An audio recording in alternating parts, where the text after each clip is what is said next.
আজকের এই ভিডিওর কোনো স্ক্রিপ্ট নাই, কোনো কিছু চিন্তা করি নাই, জাস্ট ক্যামেরার সামনে বসে মনে হয়েছে কিছু কথা বলতে চাই আপনাদেরকে। আসলে এই বিষয়গুলো অবশ্যই জানা উচিত। আপনারা যারা কানাডাতে আসতে চান, কানাডাতে আসার আগে আপনি যেই ভিসাতেই আসেন, আপনি স্টাডি পারমিট নিয়ে আসেন, আপনি ওয়ার্ক পারমিট নিয়ে আসেন, আপনি ধরেন পার্মানেন্ট রেসিডেন্সি নিয়ে আসেন, যেভাবে আপনি আসেন এই বিষয়গুলো জানা খুব জরুরি। আমার মনে হয় যে এই বিষয়গুলো আপনাদের অবশ্যই জানা জরুরি। এই কারণে আজকে বসছি আপনাদেরকে এই বিষয়গুলো জানাবো। সেটা হচ্ছে আমরা বাংলাদেশ থেকে যারা কানাডাতে আসছি বেশিরভাগই স্টাডি পারমিট নিয়ে আসেন স্টুডেন্ট হিসেবে। কেউ ব্যাচেলরে আসেন, কেউ মাস্টার্স করার জন্য আসেন। এই বিষয়টা আপনাদেরকে আগে জানাই। আমরা যারা স্টুডেন্ট হিসেবে কানাডাতে আসি, ধরেন ব্যাচেলরে আসলাম, ব্যাচেলরে আসার জন্য ধরেন যেই স্টুডেন্টটা কানাডাতে আসতেছে ব্যাচেলর করার জন্য, তার বয়স কত হবে? 18-19 বছর। তো ধরেন আপনার বাপের যদি টাকা পয়সা থাকে, আপনি কানাডাতে এসে পড়াশোনা করলেন, আপনার বাবা আপনার পড়াশোনার খরচ দিল, আপনার থাকা খাওয়ার খরচ দিল, আপনি ভালো পড়াশোনা করলেন, maybe you have a bright future, but nobody knows. Like কানাডাতে চাকরি পাওয়া এতটাই ডিফিকাল্ট। লাইক এখানে ইউনিভার্সিটি গ্র্যাজুয়েট, কলেজ গ্র্যাজুয়েট, তারা পড়াশোনা শেষ করে কোথাও চাকরি পাইতেছে না, ম্যাকডোনাল্ডস, টিম হর্টন, ওয়ালমার্টে কাজ করতেছে।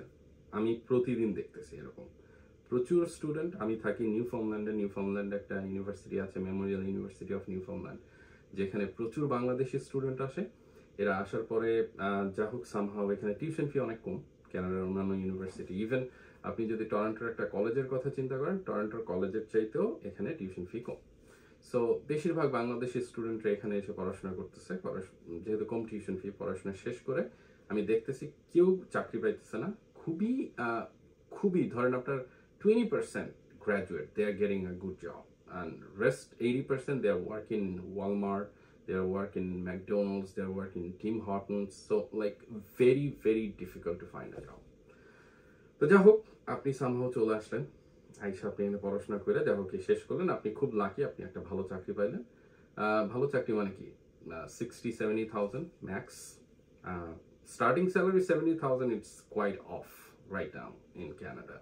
লাইক আপনি ম্যাক্সিমাম $50,000 চাকরি পাবেন। $50,000 আপনার monthly after tax pay out is like close to the minimum wages. Like আপনি কোনোভাবে থেকে খেয়ে বাঁচতে পারবেন, এর বেশি কিছু না। এবার আসেন যাদের বাপ মায়ের পয়সা নাই তারা কি করে? স্টাডি পারমিটে এসে তো আসলো কানাডাতে। আসার পরে ধরেন ফার্স্ট সেমিস্টারে টিউশন ফি নিয়ে আসছে, টিউশন ফি দিয়ে দিল। দেওয়ার পরে প্রথম সেমিস্টারে সে এসে পড়াশোনা শুরু করলো। তো চাকরির অবস্থা কি এই মুহূর্তে? এই মুহূর্তে আইসা আপনার যদি খুব পরিচিত মানুষজন থাকে, ধরেন বন্ধু বান্ধব আছে, কোনো রেস্টুরেন্টে কাজ করে বা কোথাও কাজ টাজ করে, তারা হয়তো আপনাকে রেফারেন্স দিয়ে একটা চাকরি পাওয়াইতেও অলমোস্ট 3-4 মাস তো লাগবেই। মানে এর আগে পসিবল না, লিটারালি পসিবল না। এরপরে ধরেন আপনি একটা চাকরি পেয়ে গেলেন। তো চাকরি পাওয়ার পরে আপনি কাজ করতেছেন পার্ট টাইম, যেহেতু আপনি স্টুডেন্ট, সো আপনি ফুল টাইম ওয়ার্ক পারমিট নাই, উইকলি 20 ঘন্টা কাজ করবেন।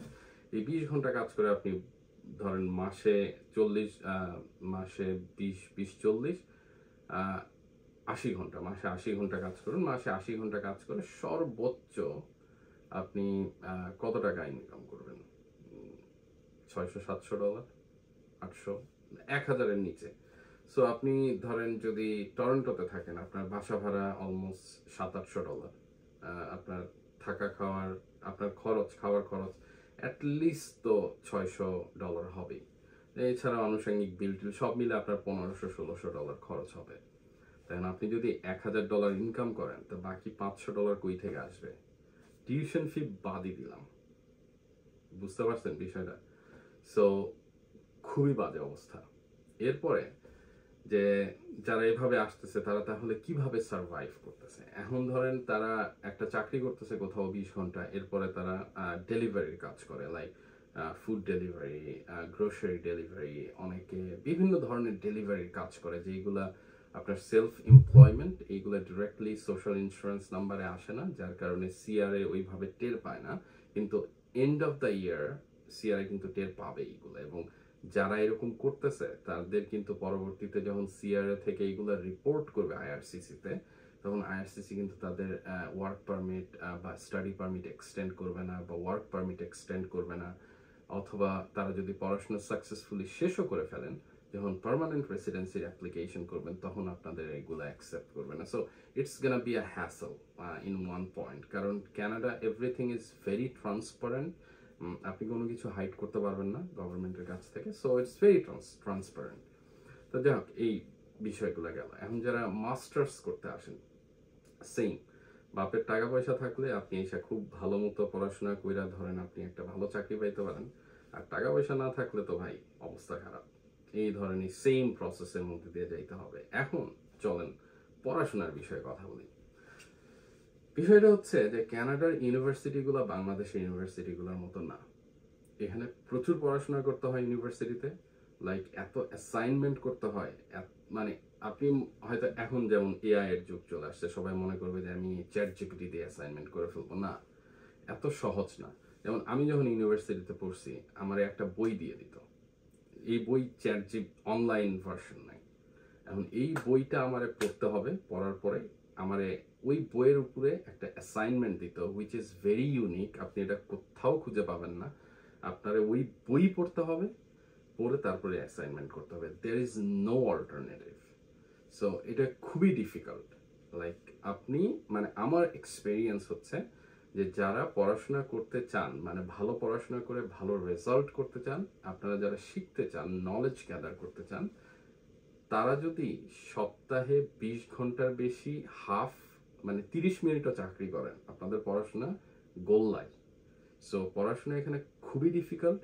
সো কাজ, ওই দুনিয়ার কাজ করে পড়াশোনা করা এখানে পসিবল না। সো আপনার দেখা গেল পড়াশোনাও হবে না, আপনার কিছুই হইল না আর কি। তো যাই হোক, যাদের টাকা পয়সা নাই তারা সামহাও কানাডাতে সার্ভাইভ করে কোনো একটা চাকরি বাকরি নিয়ে শেষমেশ সেটেল হয়ে গেল। বাট আমি বলবো যে that's not a good life. Like আমরা যে কারণে কানাডা বা আমেরিকার মতো বা অস্ট্রেলিয়া, ইউকের মতো দেশগুলোতে যাই, এখানে গিয়েও যদি আমারে ধরেন সারা জীবনে কামলা দিতে হয়, তাহলে তো এর চেয়ে বাংলাদেশে থাকা বেটার ছিল, তাই না? সো আমি বিষয়গুলোকে এইভাবে দেখি। ভিন্ন মত থাকতে পারে, দ্যাট ডাজন্ট ম্যাটার, বাট আমার way of seeing things is different.